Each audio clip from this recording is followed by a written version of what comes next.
this year could be great. It could be one of the best years we've ever had in terms of agriculture. But if we have the slightest little hiccup along the way, it's going to be bad. And people don't like the economists to say that, but I feel like I need to make sure and point that out.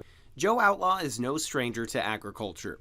He's been at the Agricultural and Food Policy Center at Texas A&M University for over 30 years. He says there's a lot riding on this year, not just at home, but abroad too.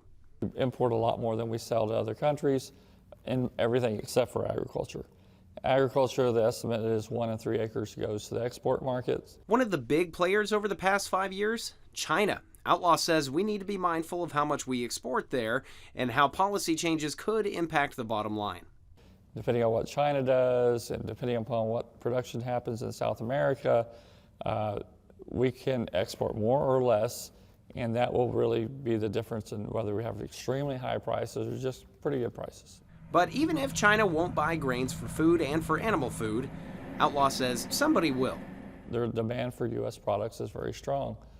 There have been instances where South America countries were able to undercut us, but with their weather problems they're having this year, that they're not having that ability, so people are returning back to us to fulfill their needs, and that's why the futures market's absolutely going up almost every day. The demand stays high, which is good, because the stakes are too. Now there's one more hurdle to clear. They have to make a really good crop this year.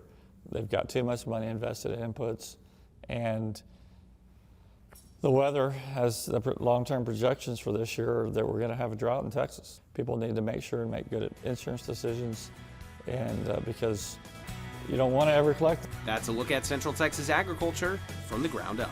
From the Ground Up is sponsored by Producers Cooperative, proudly serving agriculture since 1943.